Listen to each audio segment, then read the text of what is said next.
Esta disciplina foi lançada há 4 anos num despacho conjunto dos secretários de Estado da Educação e da Igualdade do governo do PS. O despacho 6.173/2016 lançou as bases para a criação de uma disciplina que passou a ser obrigatória.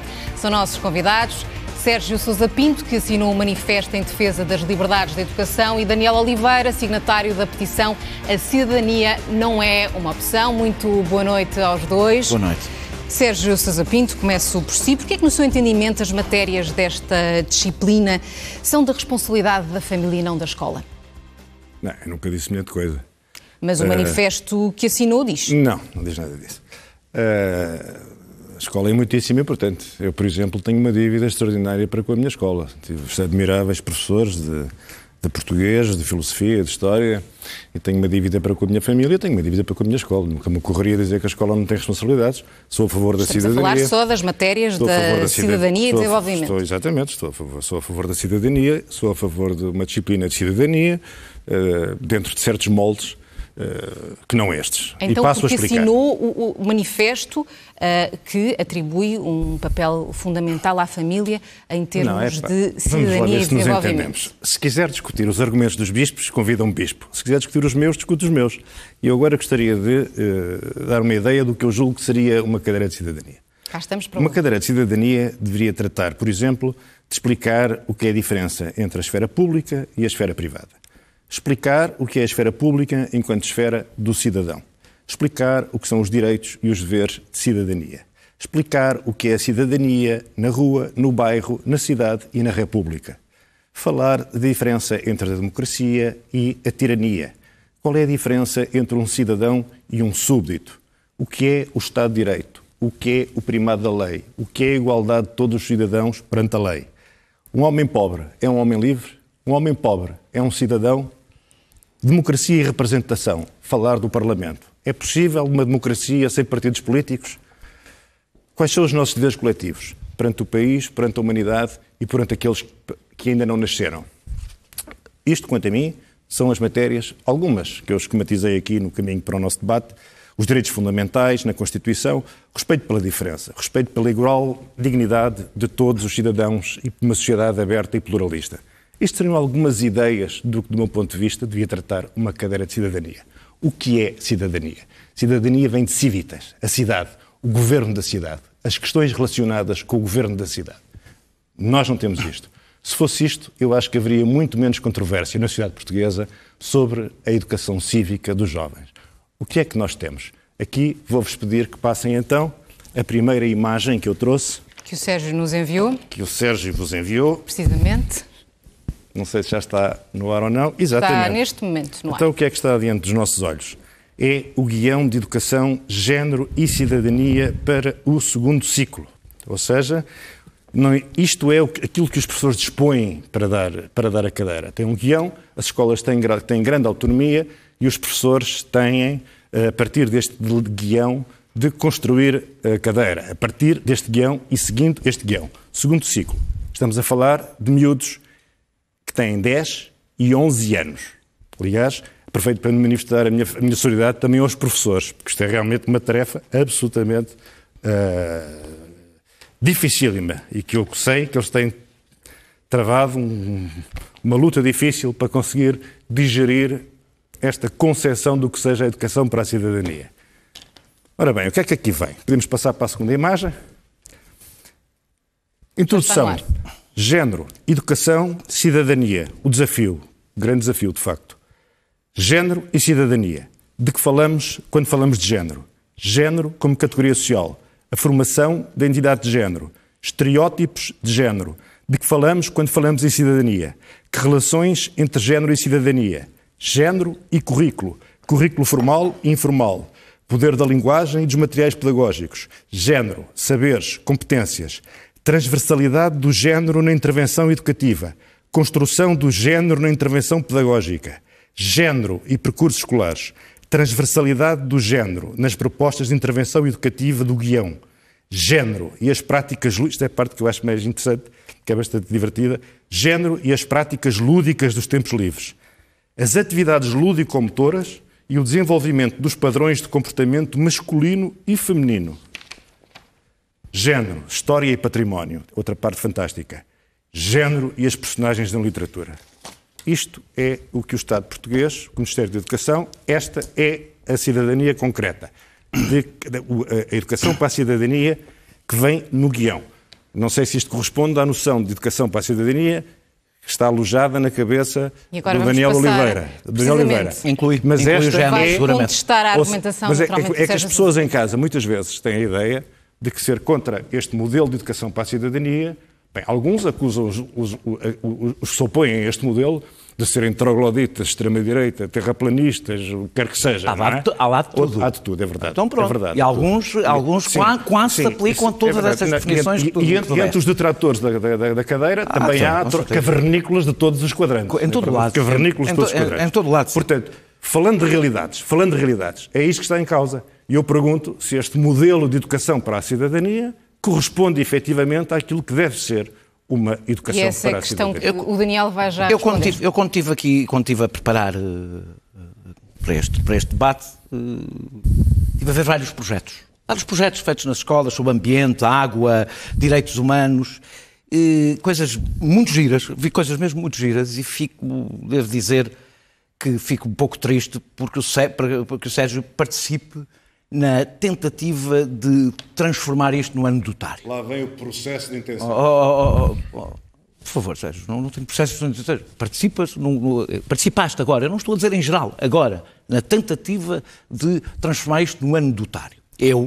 Tu fizeste no programa, no guião. No programa que este anedotário foi escrito pelo Ministério da Educação. Vamos só ouvir agora os argumentos do Daniel Oliveira. Eu li um documento oficial, não é um anedotário. Sérgio, nós temos tempo para debater os dois, não precisamos nos interromper.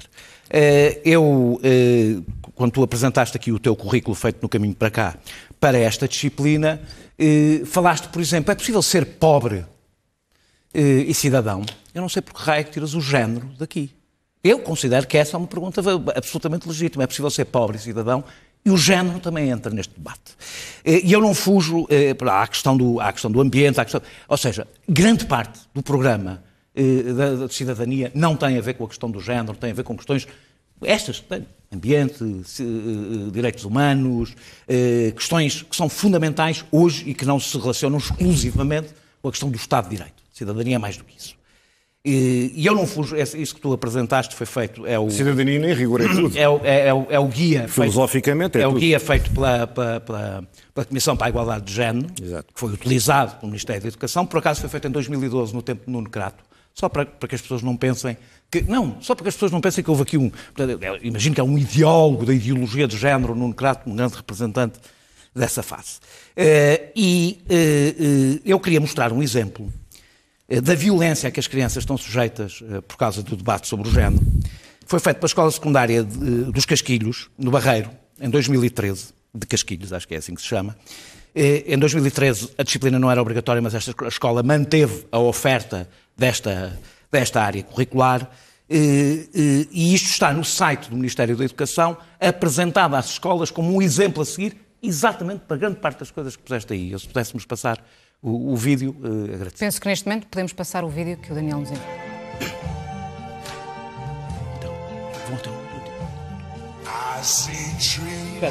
Isto que aqui vem é um exemplo sobre identidade de género, sobre o papel que cada pessoa tem, cada uma das partes tem na família. Nós sabemos que a escola tem tido, e por exemplo na área do ambiente, teve imensa influência para a mudança de hábitos dos pais. As crianças foram o grande impulsionador de mudanças de hábitos dos pais. Eu já li um texto do Sérgio em que o Sérgio ridiculariza o facto de se falar da separação do lixo na escola, nesta disciplina. E aqui é outro exemplo sobre o papel do pai, da mãe, da mulher e do homem, as suas identidades, os seus papéis, o que é suposto serem na escola, em casa ou não serem em casa. E portanto, a maior parte do vídeo demonstra quais são os resultados, dizem o que é que os miúdos falam disto na escola. O que é que faz a pai, o que é que faz a mãe. Praticamente só falam de lixo, como sabes. Não. O que faz o pai e o que faz a mãe, neste caso estamos a falar da questão de género. E depois aparece o que é que deve ser a divisão de tarefas e o resultado que isso tem na família. Acho que podemos parar de ver o vídeo. O vídeo tem uma coisa no fim, não precisamos de mostrar até ao fim, mas tem uma coisa no fim que fez com que este vídeo aparecesse em alguns sites de extrema-direita, porque diz no fim que não nascemos mulheres ou homens, aprendemos a ser mulheres e homens. E é dito neste contexto, no contexto da divisão de tarefas em casa, no contexto do que é suposto ser o pai e o que é suposto ser a mãe a fazer, o que é suposto ser a mulher ou o homem a fazer. E eu não consigo, sinceramente, não consigo perceber o que é que isto tem de patético ou de ridículo.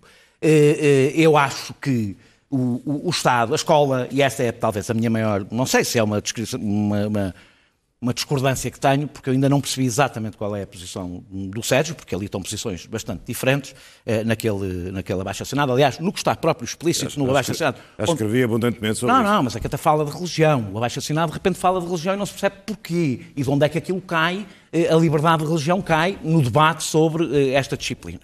A escola não é neutra. A escola tem valores. O Estado tem valores, que são aqueles que estão na Constituição da República Portuguesa, que estão na Declaração Universal dos Direitos Humanos, que estão nos vários documentos, aliás, que o Estado português, com o qual o Estado como um todo se compromete, e esses valores estão na escola. Por isso a escola não é neutra.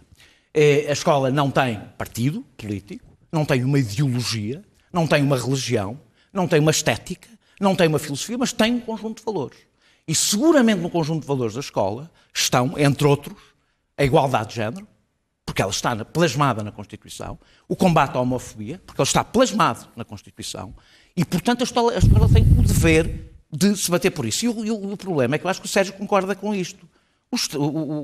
A lei, não sei se conhece, a lei, o Sérgio conhece seguramente, porque é deputado, a lei 38 de 2018, da identidade de género, diz no seu artigo 12º, o Estado deve garantir a adoção de medidas em todos os níveis de ensino que permita o direito à autodeterminação e identidade de género. A escola deve garantir. O Sérgio votou a favor desta lei. E o que eu acho estranho, Sérgio, é que tu assines abaixo-assinados que o que pedem é para boicotar as leis que tu, enquanto deputado, aprovaste. Então, desculpa, esta lei é bastante clara sobre o papel do Estado. Posso responder isto? Isto é um chorrilho de disparates. Daniel, eu e Daniel Oliveira conhecemos há muitos anos, conhecemos há 30 anos, nunca concordamos em nada. No entanto, há uma coisa que deve ser dita. Quando em 1997 eu consegui que a Assembleia da República aprovasse uma lei a despenalizar a interrupção voluntária da gravidez para combater o flagelo do aborto clandestino, é verdade que o Daniel Oliveira me apoiou e esteve do meu lado. E quando eu me bati, não tinha propriedade. Tu gostas de leis e falas de leis e citas leis. Sim. Essa lei quem a escreveu fui eu. Foi o meu punho que a escreveu. Não tenho apoiado muitas vezes. Quando se tratou de reconhecer as uniões homossexuais entre casais homossexuais em 1997, 98, nessa altura o Daniel Oliveira também apoiou. E agora vem aqui numa aula de catequese com uma música... Enfim, que parece... É feito por miúdos. Parece uma música para... É feito por miúdos, não precisas de usar. É feito por miúdos. Agora foi exposto aqui. Feito por miúdos do primeiro ciclo. Tu achas que isto é o tom dos miúdos do primeiro ciclo. Pronto, eu gostava de falar de direitos, de democracia, de igualdade, de tolerância. Isto mostrar o que é que estás a falar quando estás a falar da escola. Contra os homossexuais, contra os bissexuais, contra os heterossexuais, contra os transexuais, contra todas as modalidades sexuais. Nada disto está aqui. Nada disto tem a ver com o baixo-assinado. Isso é a técnica da amálgama. Trogloditas de esquerda amalgamam tudo para insultar os seus adversários. Que é a tua técnica, porque é a tua origem. Onde é que eu te insultei até? Tu tens uma cabeça totalitária. Até agora a única pessoa que está a insultar neste debate és tu. Não, tens uma cabeça totalitária. Utilizas a técnica da amálgama para baralhar tudo e não discutires o que está em discussão. Por exemplo, vou dizer-te o seguinte... E esta tua lacuna demonstra a falta da educação cívica. Há pessoas que precisavam dela. Tu dizes o seguinte, o Estado democrático é neutro. Como ele é democrático, tem o dever de promover os seus valores essenciais. Sobre isto não existem dúvidas. Só que o Estado não é só democrático. Porque se o Estado fosse só democrático, as pessoas que têm o ponto de vista de Daniel Oliveira, se votassem num partido que tivesse 55% dos votos e 55% dos deputados, podiam impor as suas concessões aos outros 45%. Coisa que eu não defendo. Mas não podem. E porquê que não podem? Não podem porque o Estado, para além de democrático, também é o Estado de Direito, que está subordinado à Constituição. E para que as maiorias possam oprimir minorias, para que quem está circunstancialmente no poder com apoio parlamentar não possa oprimir o pensamento e as convicções das minorias, existe um limite. O Estado, nem que um partido tenha 80% dos votos, pode impor concessões, pode impor estética, pode impor uma religião, pode impor uma compreensão filosófica do mundo. A direita que coloca esta disciplina é o que eu vou perante os tentar alunos? explicar. É o que eu vou tentar explicar. A direita chama esta compreensão das questões de género. Repare-se, não estamos aqui a falar de tolerância. Aliás, nem a tolerância é para aqui chamada. Porque sabe o que é tolerância? Tolerância é aceitar aquilo de que discordamos. Ora, eu não discordo da homossexualidade, eu não discordo das questões de género, portanto o problema aqui não é a tolerância. O problema é o seguinte. A direita chama a esta ideologia de género. É uma designação que eu não acolho, não me parece bem, até porque ela já foi capturada pela direita. Mas o que se trata aqui, objetivamente, é de ensinar a criancinhas de 10, 11 anos a teoria crítica e as suas ramificações nas ciências sociais, que obedecem a miúdos de 11 anos. Sim, os miúdos de 10, desculpa lá, agora respeitas a tua própria regra. Ora, as crianças com 10, 11 anos não têm um aparelho crítico para lidar criticamente com estas questões. Eu nem sequer acho mal que elas sejam tratadas na escola e discutidas na escola, como já são, naturalmente, e bem, nas universidades. Agora, numa disciplina de educação cívica, que é para transmitir conteúdos protegidos pela Constituição e pelo Estado de Direito, estar a falar destas teorias a crianças que não têm um aparelho crítico para refletir sobre elas e sobre elas terem opinião, isto não é a escola crítica, aberta, problemática, isto é inculcação. E eu não concordo com essa inculcação. Mas estamos a falar de uma disciplina que tem muito poucas horas ao longo do ano. Então a disciplina é boa porque é pequena. Não, deixa-me só dizer-lhe o seguinte. Só estou a providenciar esta informação porque, de facto, estamos a falar de uma disciplina de 6 horas por ano para o primeiro e segundo ciclos, 6 horas por ano, e 12 horas para o terceiro ciclo. E acha que é em 6 horas que se vai dar esta acha que é em 6 horas que se vai tratar desta verdadeira mixórdia de temáticas, que foi aqui... Sexualidade, mídia, instituição, princípio democrático, literacia financeira, educação rodoviária, empreendedorismo, não sei o quê. O Padre Domingos já veio falar em diálogo interreligioso. Bem, só falta aqui dizer que é preciso também socorrer os órfãos e acolher... Estou a ler o teu artigo. E socorrer as viúvas. São obrigatórias. Só falta aqui há socorrer temas os que são órfãos para o primeiro e segundo ciclos e há temas que são para o terceiro ciclo. Extraordinários. Para vocês terem uma ideia, o que vem aqui neste guião, vem um texto admirável que diz que as meninas ficam muitíssimo prejudicadas na sua própria capacidade e potencialidade de desenvolvimento por brincarem fundamentalmente com bonecas e por brincarem fundamentalmente com tachos e cozinhas, enquanto que os rapazes brincam com carrinhos e com legos. Como é que é possível?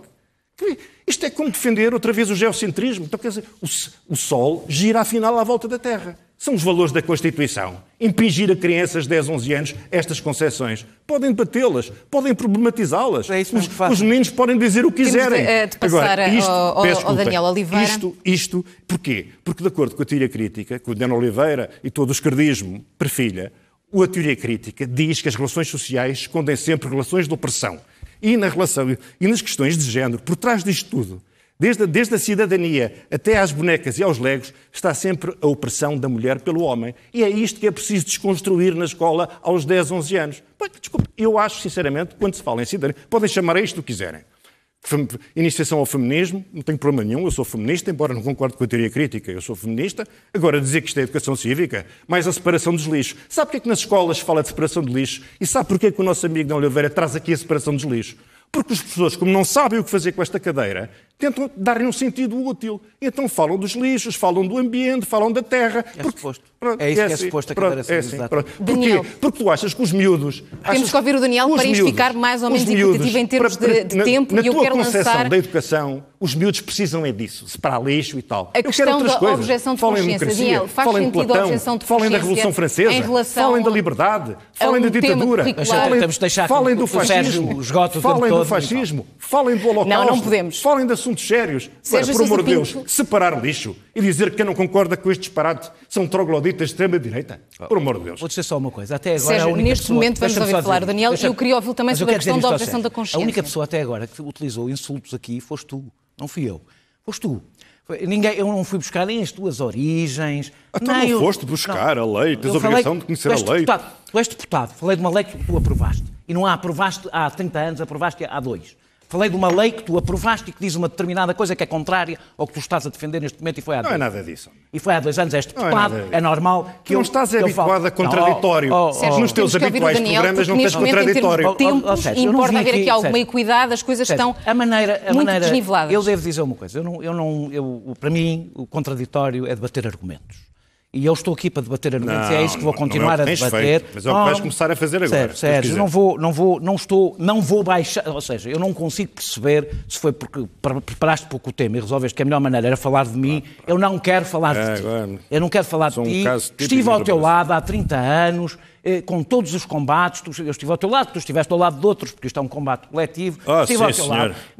Foi bastante solitário nessa altura. Não fui buscar, não foste. Foi bastante solitário. Não foste. Foi bastante solitário. Não foste, mas um político também não pode viver do que fez há 30 anos, durante 30 anos. Agora deixa-me falar um bocadinho. Não se pode viver durante 30 anos do que se fez há 30 anos. Não, mas podes apontar em congruência, por exemplo. Eu posso dizer-te assim, não tens propriamente... A razão porque estão aqui. Não tens propriamente estatuto para pôres em causa a minha relação, o meu respeito pelos casais homossexuais.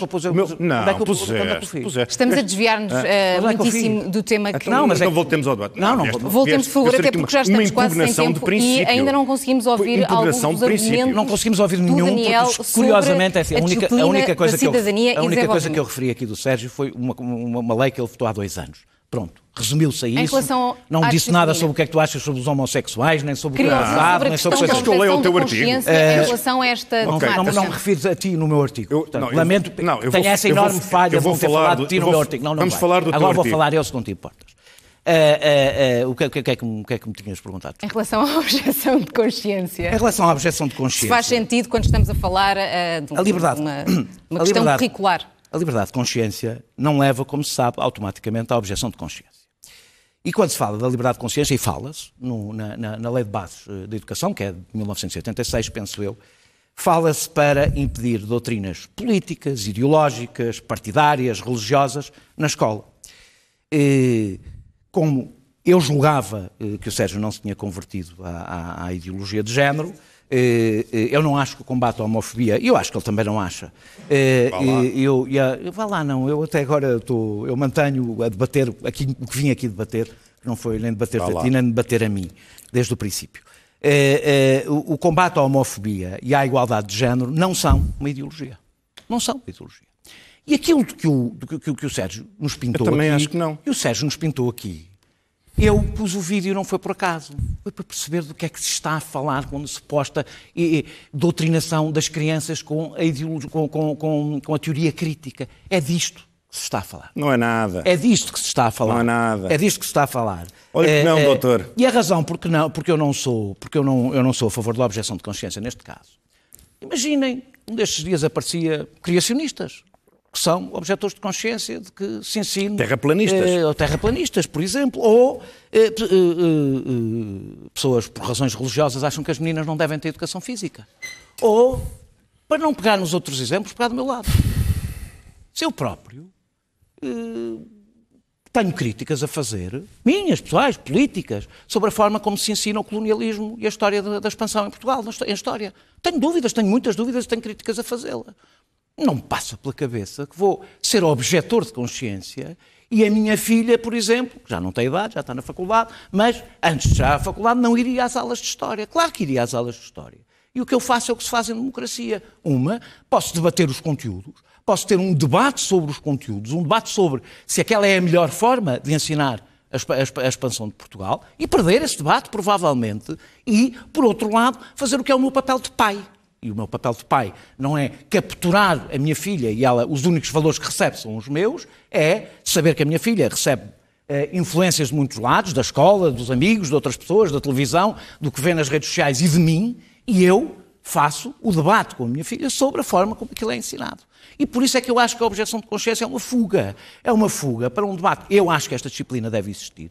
Eu acho que ela é importante existir, aparentemente. De forma facultativa ou obrigatória? Antes do Sérgio ter resolvido fazer um ataque pessoal e de caráter, parecia que ele estava de acordo com esta posição e, portanto, estando de acordo com esta posição, podemos debater os currículos. Eu acho em geral, com tudo o que vejo ali, onde esta parte é uma pequeníssima parte do debate, porque grande parte, a maior parte dos trabalhos que vi, até vi, eram sobre direitos humanos e ambiente. Foi uma parte das coisas que vi. Acho que é muitíssimo importante, acho que tem um papel na escola, acho que tem um papel para estas crianças e que os pais continuam a ser livres de passar valores para os seus filhos, até valores contrários ao que a escola passa. Eu passo alguns valores contrários e passei alguns valores contrários ao que a escola passa à minha filha, usando exatamente o meu papel de pai. Agora, eu não acho, basta olhar para este programa, este não é um programa político, nós não olhamos para este programa e não vemos nenhuma tentativa de doutrinação das crianças do ponto de vista ideológico, vê-se plasmar em coisas práticas, como aquele exemplo que eu aqui dei, o que são valores constitucionais. Daniel Oliveira, Sérgio Sousa Pinto, muito obrigado aos Deus. Infelizmente, poderíamos ficar aqui, toda a verdade é essa. Muito obrigado. Muito obrigada por terem estado aqui esta noite no 2201. É o atleta português mais medalhado de sempre. Fernando Pimenta é o nosso convidado, já a seguir a uma curta pausa. Até já.